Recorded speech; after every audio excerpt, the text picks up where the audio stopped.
Les nombres trigonométriques d'un angle alpha sont définis à partir du triangle rectangle construit avec cet angle.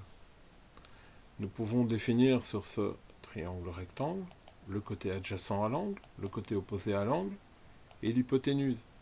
Les trois nombres trigonométriques sinus, cosinus et tangente sont définis à partir des rapports entre ces côtés.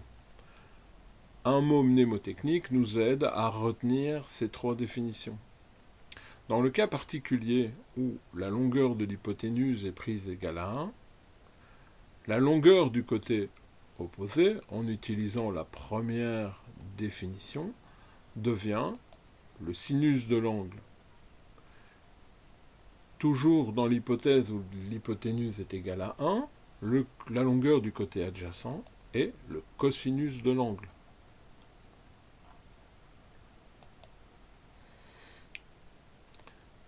La tangente de l'angle, quant à elle, n'est autre que le rapport entre le côté opposé et le côté adjacent, soit la pente de cette droite. Si nous plaçons un repère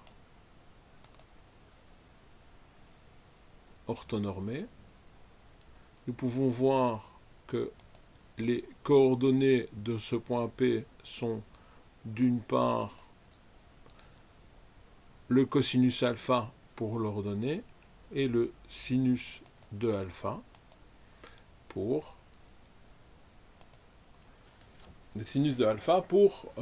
l'ordonnée et le cosinus de alpha pour l'abscisse.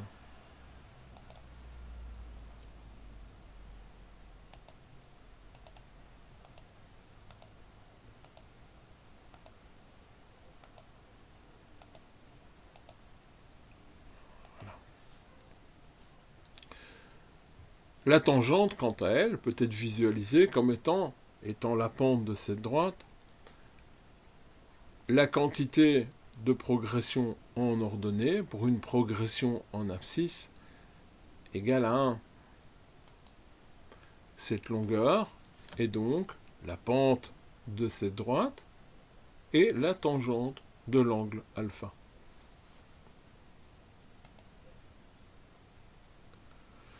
Les mathématiciens aiment bien simplifier les choses. Nous allons parler du cercle trigonométrique.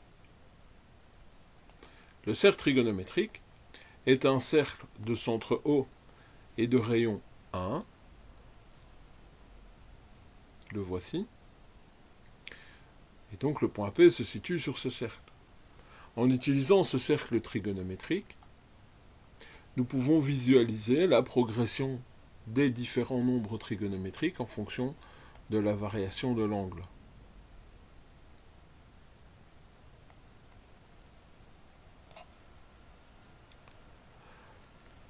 Nous voyons que le sinus de alpha va évoluer entre plus 1 pour 90 degrés, moins 1 pour moins 90 degrés ou pour 270, et le cosinus de l'angle alpha va évoluer de plus 1 pour 0 degrés à moins 1 pour l'angle de 180 degrés.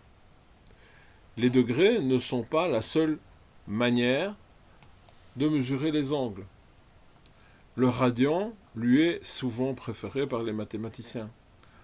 La mesure de l'angle alpha en radian, c'est la longueur de l'arc intercepté par cet angle alpha sur un cercle de rayon unitaire, soit sur le cercle trigonométrique. Pour un angle de 0 degré, sa mesure en radian est égale, bien évidemment, à 0. Pour un tour complet, c'est-à-dire pour 360 degrés, la longueur de la circonférence étant égale à 2π fois le rayon qui est égal à 1, cet angle de 360 degrés correspondra à 2π radians.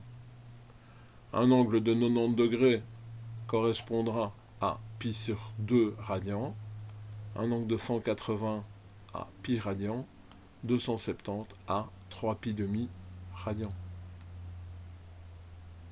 Je vous remercie de votre attention.